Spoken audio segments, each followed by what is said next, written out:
Hello everyone. In today's video, I will discuss the important concept in programming, which is error handling. देखो, no matter आपको कितना experience है computer field में या programming के field में, आप एक चीज़ से कभी 100% श्योर नहीं हो सकते कि आपका कोड कब फट जाएगा। अब कोड फटना क्या होता है कि कोड में कोई अनएक्सपेक्टेड वैल्यू आ गई या कुछ प्रॉब्लम आ गई, उसकी वजह से कोड एरर देने लग गया, मतलब काम नहीं कर रहा application is suppose to, right. तो एरर किसी भी रीजन की वजह से आ सकती है। हो सकता है आपका अनएक्सपेक्टेड कोई वैल्यू है, कोई टाइपो हो गया, या फिर कुछ भी ऐसा इनपुट जो वहाँ पे नहीं होना चाहिए था, मतलब उस जिस तरीके से अपने प्रोग्राम में हैंडल कर रखा है पर्टिकुलर इनपुट, वो उस तरीके से इनपुट नहीं है, कुछ और डाल दिया यूजर ने, तो उसकी वजह से भी एरर आ सकती है। तो ये सब चीज़ें आ सकती है। अब देखो, एंड यूज़र जो अपना एप्लीकेशन या वेबसाइट वगैरह यूज़ करता है, वो कैसे यूज़ करेगा अपने एप्लीकेशन, वो तो अपने कंट्रोल में नहीं है, उसकी जो मर्जी वो डालेगा भाई। लाइक एंड यूज़र का अपने कंट्रोल में, हाथ में अपने नहीं है, बट कोड का कंट्रोल अपने हाथ में, राइट। कोड तो हम ही लिखते हैं ना। तो आज अपन इसी बारे में बात करेंगे कि एरर को कैसे हैंडल करते हैं। जैसे अगर कोई एरर आती है तो उसको हैंडल कैसे करते हैं, कैसे रोक सकते हैं, और अगर रोक नहीं सकते तो अगर कुछ एरर भी आती है, ऐसे होनी चाहिए ताकि हम यूज़र को दिखाएं जो एरर आए, राइट। अगर कोई प्रॉब्लम आती है तो ऐसा नहीं होना चाहिए कि एप्लीकेशन अनएक्सपेक्टेडली कुछ बिहेव कर रहा है एंड कुछ रैंडमली अपने सिक्योरिटी रिस्क में डाल रहा है वो अपने प्रोजेक्ट को, या फिर अपने एप्लीकेशन वेबसाइट जो भी है उसको। देखा आपने इंस्टाग्राम या फेसबुक या फिर गूगल वगैरह इनको देखा होगा, कभी कभी इनकी सर्विसेज डाउन हो जाती है, राइट। बट आपने कभी ऐसा नहीं देखा होगा कि कुछ वो अपने सिक्योरिटी को रिस्क में डाल दिया। वो सिर्फ ऐसे बोल देते हैं वहाँ पे कि इंस्टाग्राम इज डाउन और या Facebook is down for some reason. ये लाइक कस्टम मैसेज होता है इनका, राइट। कुछ प्रॉब्लम आई है बट मैसेज ये दिखाया जाता है अपने को, राइट। तो उसी तरह से आप अपने प्रोग्राम में भी ये लिखते हैं। इससे क्या है, सिक्योर हो जाता है अपनी एप्लीकेशन, क्योंकि ऐसे कुछ वैल्यूज बाहर नहीं एक्सपोज नहीं करता वो, लाइक एंड यूजर को। हैकर वगैरह कुछ भी हो सकते हैं, तो उनको एक्सपोज नहीं करता एंड अपना एप्लीकेशन सिक्योर होता है। तो ये अब आप सोच रहे होंगे कि ठीक है भाई, काफ़ी लाइक थ्योरेटिकल पार्ट हो गया, हमें समझ में आ गया एरर हैंडलिंग क्यों इंपॉर्टेंट होती है। अब कुछ प्रैक्टिकल दिखा भाई कि कैसे क्या बोल क्या रहा है, मतलब कुछ एग्जाम्पल दे। तो yes, let's start the example. मैंने एक फाइल खोल ली है, एरर हैंडलिंग नाम से एक फाइल बनाई है मैंने, error handle dot p y करके। इसमें अपन 2 नंबर ऐड करने का प्रोग्राम लिखते हैं अभी, सिंपल सा है ना। तो सबसे पहले क्या करते हैं अपन, let's make a variable called A. इसमें एक वैल्यू देंगे, इनपुट से यूजर से इनपुट लेने के लिए अपने आपको पता ही होगा इनपुट नाम फंक्शन होता है, उसमें कुछ भी लिख सकते हैं मेंशन, जिसमें इसमें मैं से लिख दूंगा कि इंटर एन नंबर। और उसी तरह से मैं एक और वेरिएबल बनाऊंगा बी करके, इसमें भी एक नंबर लेगा ये। अब इनको मैं जोड़ दूंगा, print a plus b. But अभी क्या दिक्कत है, ये जो इसमें इनपुट आएगा, आप लोगों को पता होगा कि ये इनपुट जो आता है वो स्ट्रिंग के अंदर आता है। मतलब इसमें अगर आप 5 डालते हो तो 5 इस तरह से आएगा, इस तरह से 5 आएगा, पर अपने को ये 5 नहीं चाहिए, अपने को इंटीजर वाला 5 चाहिए, राइट। तो अपने को इस 5 को कन्वर्ट करना होगा इंटीजर में। तो उसको करने का तरीका क्या होता है, आई होप आप लोगों को पता होगा। कुछ नहीं, एक मेथड होता है इंट करके, जो पाइथन ने ऑलरेडी अपने को दे रखा है, उसको लगा देंगे, उसको जो भी इनपुट आएगा उसको इसमें डाल देंगे इंटीजर में, और ये उसको कन्वर्ट कर देगा इंटीजर के अंदर। जो भी उसके अंदर स्ट्रिंग के अंदर न्यूमेरिक वैल्यू डालेगा वो इसमें डालते हैं। तो अभी क्या होगा, जो भी आएगा ए के अंदर आएगा पहला, जो वैल्यू आएगी 5 जो भी डालेंगे अपन, फिर उसको प्रिंट कराएंगे। तो सिंपल, तो रन करके देख लेते हैं इसको, 1 मिनट। पाइथन एरर हैंडलिंग, ये पूछ रहा है इंटर नंबर, तो मैं डाल देता हूँ 6 पहला नंबर। अब पूछ रहा है दूसरा, मैं डाल देता हूँ 7। तो आउटपुट आना चाहिए 7 + 6 कितने होते हैं, 13। 13 आ गया आउटपुट। तो कि अपना प्रोग्राम सही काम कर रहा है। बट यहाँ पे अब एरर देखो कैसे आती है। यहाँ पे मैं एरर आपको दिखाऊं तो वापस रन करने की कोशिश करता हूँ मैं, बट यहाँ पे नंबर डालने के बजाय मैं कुछ रैंडम डाल देता हूँ। जैसे कि यहाँ पे मैंने कुछ ये डाल दिया ADS। अब देखना आप, ये देखो एरर आ गया। ये बोल रहा है कि invalid literal for integer base 10। मतलब जो ये इंटीजर मेथड है ना, ये एक्सपेक्ट कर रहा है कि स्ट्रिंग को तो कन्वर्ट करता है, ये क्या बोलते हैं उसके अंदर। अब देखो मैं आपको एक एग्जाम्पल, ये जो इंटीजर मेथड है ना, ये क्या करता है, ये स्ट्रिंग को तो कन्वर्ट करता है इंटीजर में, बट इसको स्ट्रिंग चाहिए ऐसे, मतलब न्यूमेरिक वैल्यू होनी चाहिए। मतलब स्ट्रिंग के अंदर न्यूमेरिक वैल्यू कुछ भी हो सकती है, 0 to 9 में कुछ भी हो सकता है, 0 9 1 2 तो कितने भी, लाइक लेंथ कितनी भी हो सकती है, और उसको ही कन्वर्ट करता है वो सिर्फ। मतलब अगर आपने कुछ और स्पेशल कैरेक्टर को डाल दिया, जैसे कि @ डाल दिया, या फिर ABCD को डाल दिया, या फिर ऐसे रैंडम साइन डाल दिए, ऐसे डाल दिए, तो ये काम नहीं करेगा, मतलब वो एरर देगा ही देगा आपको। तो अब ये एरर दे दिया, और क्योंकि अपन ने इसको हैंडल नहीं कर रखा ना अच्छे से, तो ये इसने प्रोग्राम को प्रॉब्लम दे दी। उसकी वजह से क्या होता है कि ये प्रोग्राम यहीं पे एरर दे दिया और इसके बाद का जो भी कोड था वो चला ही नहीं। तो ये एरर हैंडलिंग है। अब इसको सोल्व करने के दो तरीके हैं अपने पास। नॉर्मल एक तरीका तो ये है कि अपन पहले चेक करें इसको इंटीजर में कन्वर्ट करने से पहले, कि जो इनपुट ये स्ट्रिंग में आया इसको लेंगे एक वेरिएबल में अलग से एंड उसको स्टोर करेंगे, फिर चेक करेंगे कि क्या इसमें स्पेशल कैरेक्टर है या फिर क्या इसमें और चीज़ें हैं जो नहीं होनी चाहिए। मतलब जैसे मैंने बताया ना अभी कि इसमें सिर्फ न्यूमेरिक वैल्यूज होनी चाहिए 0 to 9 के बीच में, उसको ही ये कन्वर्ट कर पाएगा इंटीजर के अंदर। बट अगर कुछ और कैरेक्टर होता है तो एक तो वो तरीका है कि पहले आप चेक कर लो कि ये जो स्ट्रिंग में आया है अपने पास वैल्यू है कि वैलिड न्यूमेरिक वैल्यू है या नहीं है। तो वो बहुत लेंथी हो जाएगा, उसमें पूरा चेक करना पड़ेगा आपको कि स्पेशल कैरेक्टर तो नहीं है, कहीं ABCD का कोई कैरेक्टर तो नहीं है, ये सारी बहुत सारी चीज़ हो जाएगी। एक सिंपल तरीका क्या होता है, तो अपने को अब एरर हैंडलिंग करनी है ऐसे, ताकि भाई ये तो चलो ठीक है आपको पता है कि आपको क्या चेक करना चाह रहे हो इसमें, राइट। जैसे मैं बोल रहा हूँ कि ये इसके अंदर स्ट्रिंग में न्यूमेरिक की वैल्यू होनी चाहिए, चेक करना है। पर मान लो बड़े प्रोग्राम लिखोगे आपको पता नहीं होता कभी कभी कहाँ पे क्या एरर आ जाए, मतलब ऐसा कुछ लिखना है, ये तो आपने सोच लिया कि चलो ये इश्यू है और वो सोल्व हो जाएगा, उससे कोई दिक्कत नहीं। और आप बड़े प्रोजेक्ट लिखते हो ना तो उसमें कभी कभी अपन लाइक भूल जाते हैं किसी चीज़ को, किसी भी चीज़ को, और ऐसा नहीं चाहिए अपने को। अपने ऐसा है कि जो केस में हैंडल नहीं करो ना वो भी हैंडल कर, मतलब तब भी प्रॉब्लम अपने तभी भी अपने वो कोड में प्रॉब्लम आनी नहीं चाहिए। उसी प्रॉब्लम को सोल्व करने के लिए let me introduce try except block होता है। तो ये ट्राई, तो ऐसे लिखते हैं उसको, इसके अंदर वो कोड लिखते हैं यहाँ पे, कोड जो एरर दे सकता है, जो एरर देगा, दे सकता है यहाँ पे लिखेंगे। एक होता है एक्सेप्ट, इसके बाद ही लिखना पड़ता है अपने को। ये लेता है एक एक्सेप्शन आर्ग्यूमेंट लेता है, ई ले लेते हैं इसको, इस तरह से कौन लिख सकते हो। एंड आप एरर के साथ कुछ भी कर सकते हो, यहाँ पे एरर को प्रिंट करा सकते हो, प्रिंट द एरर।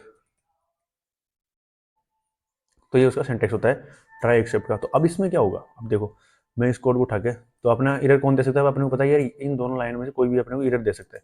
तो मैं उन दोनों लाइन्स को यहाँ डाल दूँगा, मतलब यहाँ पे कोड लिखूँगा ट्राई के अंदर वो ब्लॉक लिखना जो ये आपको लगता है कि एरर दे सकते हैं। तो मैं यहाँ पे लिख दूंगा एंड यहाँ पे इसको प्रिंट कर दूंगा। अब मैं चाह रहा हूँ कि अगर कोई प्रॉब्लम आती है तो ये ट्राई कोड चलता है जब यहाँ पे कोई प्रॉब्लम देगा ना, इनमें से एक ही चलेगा। तो ट्राई एक्सेप्शन, ये एक्सेप्ट वाला जो है ना, ये तभी चलेगा जब ट्राई के अंदर कोई प्रॉब्लम आएगी। मतलब अगर यहाँ पे कोई दिक्कत आती है ना तो ये इसको यहाँ भेज देगा इसके अंदर। अब यहाँ पे अपने पास एक एरर है, तो मैं यहाँ पे प्रिंट करा दूंगा ई, जो भी ई में है, मतलब एक्सेप्शन जो भी आया था उसको एज ई ले लिया मैंने आर्ग्यूमेंट में। एंड अब उसको मेरे पास ई है, ई के अंदर वो मैसेज पड़ा होगा, इन्फॉर्मेशन होगी कि क्या एरर आई थी उसके रिगार्डिंग, इन्फॉर्मेशन अपने ई में आ गई है अपने। अब उसको प्रिंट करा देंगे। तो अभी अगर मैं सेम कोड रन करूँ वापस से, एंड यहाँ पे देखो ये फिर पूछ रहा है मेरा नंबर, अब मैं वही सेम डालता हूँ ASDF जो भी है रैंडम डाल देता हूँ। अब देखना आप, ये देखो इंस्टेड ऑफ, ये देखो इसने यहाँ पे पूरा एक्सपोज कर दिया था, ये वेरिएबल एक्सपोज कर दिया था। सोचो आप एक हैकर हो और आपको ये इन्फॉर्मेशन पता लग जाती है यार कोड कैसे लिख रखा है, जैसे ये दिक्कत दे रहा है यहाँ पे, तो ये गलत है, ऐसा नहीं देना चाहिए उसको। ऐसा मतलब ऐसा कभी भी प्रोग्राम में आप लिखो तो ये अपने को मेक श्योर करना है कि अपन एंड यूजर को ये इन्फॉर्मेशन नहीं दे, क्योंकि सोचो हैकर है उसने उल्टी इन्फॉर्मेशन डाल डाल के चेक करेगा एंड उसको तो पता लग जाएगा कि अच्छा इस तरह से इनपुट ले रहा है ये, और ये इन्फॉर्मेशन उसको दे दिए। अब उसको ये इन्फॉर्मेशन पता लगी तो इनपुट इस तरह से देगा वो, तो ये गलत होता है, राइट। आप तो अभी यहाँ पे क्या, अब देखो दूसरे केस में इसने लिखा है invalid litre for int best है, ये लिख दिया, राइट। अब इसको अपन और भी कंट्रोल कर सकते हैं, ये तो लिख दिया इसने जो एरर आया था वो, मैं खुद का कस्टम एरर भी डाल सकता हूँ, मतलब साथ में। जैसे मान लो मुझे इसको नहीं करना, यूज करना, तो मैं खुद का भी लिख सकता हूँ कि एरर अकर्ड, खुद का लिख दिया, या फिर हाँ ये लिख दिया मैंने। तो अब अगर अभी कोई यूज़ नहीं कर रहे हैं अपन तो इसको यहाँ से हटा भी सकते हैं आप चाहो तो, क्योंकि अपनी उसको मैसेज की यूज़ नहीं कर रहे इसलिए। अब एक बार क्लियर कर देता हूँ मैं इसको, वापस रन करता हूँ पाइथन एरर, वापस कुछ रैंडम नंबर डालता हूँ। तो देखो यहाँ कितना प्यारा मैसेज आया अपने, ये एरर अकर। तो सी अपन ने कंट्रोल कर लिया एरर को, अब कुछ भी एरर आए यहाँ पे अपन अपने मैसेज यही दिखेगा क्योंकि अपन ने हैंडल कर रखा है इसको।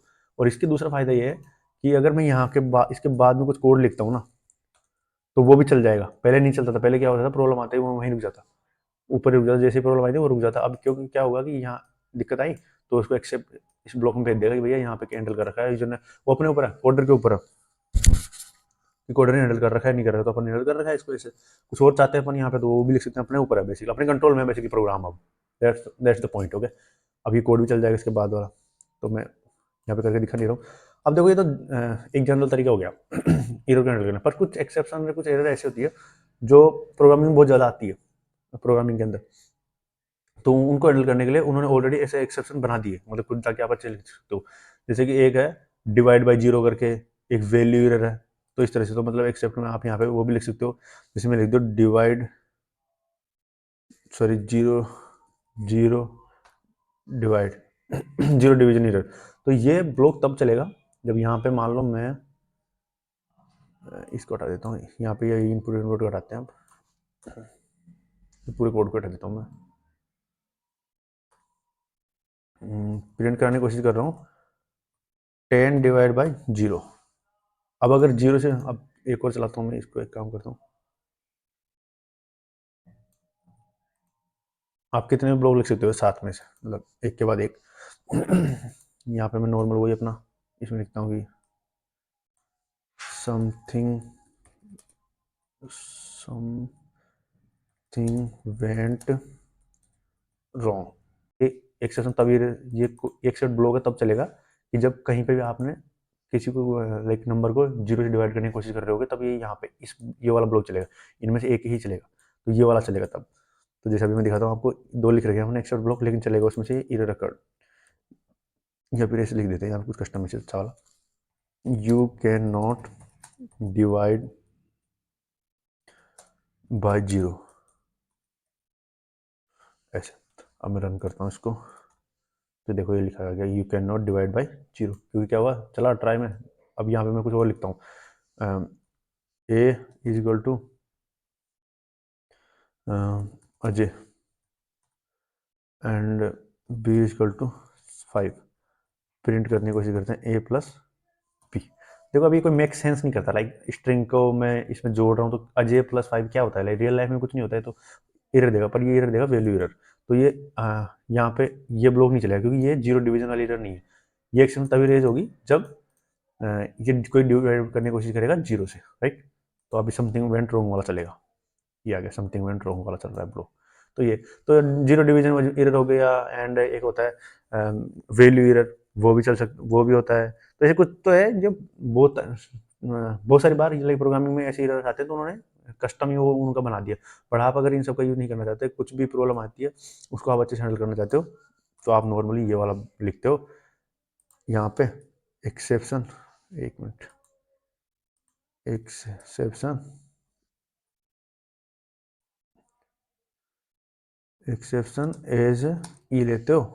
अभी इसके अंदर आपकी इन्फॉर्मेशन, तो आप मान लो दोनों ही प्रिंट करना चाहते हो, खुद का कस्टम मैसेज ही प्लस एरर को, मैसेज को दिखाना चाहते हो कि एरर आई क्या है, मतलब आपके अंदर, तो वो आप दिखा सकते हो। तो ये हो गया बेसिक एरर हैंडलिंग का, मतलब ये और बहुत सारे एरर टाइप के एरर है, पर ज़्यादातर यूज ट्राई एक्सेप्ट के थ्रू करते हैं। ट्राई में वो, अब ट्राई के अंदर भाई आप कुछ सोच रहे होंगे क्या इसके अंदर पता कैसे लगेगा हमें कि ट्राई के अंदर कौन सा कोड लिखना है कौन सा नहीं लिखना। तो देखो ये आप जितनी ज़्यादा प्रैक्टिस करोगे उतना ज़्यादा बेटर आपको समझ में आएगा, बड़े बड़े लाइक प्रोजेक्ट्स उन पर काम करोगे तभी बेटर अंडरस्टैंडिंग होगी। तो ओपन सोर्स है ना, वहाँ पे आप कोड वगैरह देखोगे तब आप उन लोगों ने कैसे यूज़ कर रखा है, तो आपको एक इंट्यूशन होती है, मतलब कि जहाँ पे आपको लगता है कि कुछ इनपुट के साथ चेंज हो रहा है, या फिर आपको लगता है कि यहाँ पे कुछ कैलकुलेशन हो रही है जो किसी पर्टिकुलर डाटा पे हो रही है, लाइक एक डाटा का कुछ पर्टिकुलर टाइप है उस पे हो रही है, बट आपको ये भी नहीं पता कि यार ये डाटा किसी भी टाइप का हो सकता है, आपने डाटा को चेक नहीं कर रखा, तो उस कोड को आप ट्राई में डालने की कोशिश करोगे ज़्यादातर। आपका मतलब मेन गोल ये रहेगा कि यार यहाँ पे ऑल, मैंने अच्छे से मेक श्योर कर लिया कि डाटा इस टाइप में है, बट जस्ट इन केस यार डाटा किसी टाइप में आ सकता है, I don't know, I am not in control of data, तो आप क्या करोगे उसको ट्राई में डाल दोगे। तो अब क्या होगा उससे,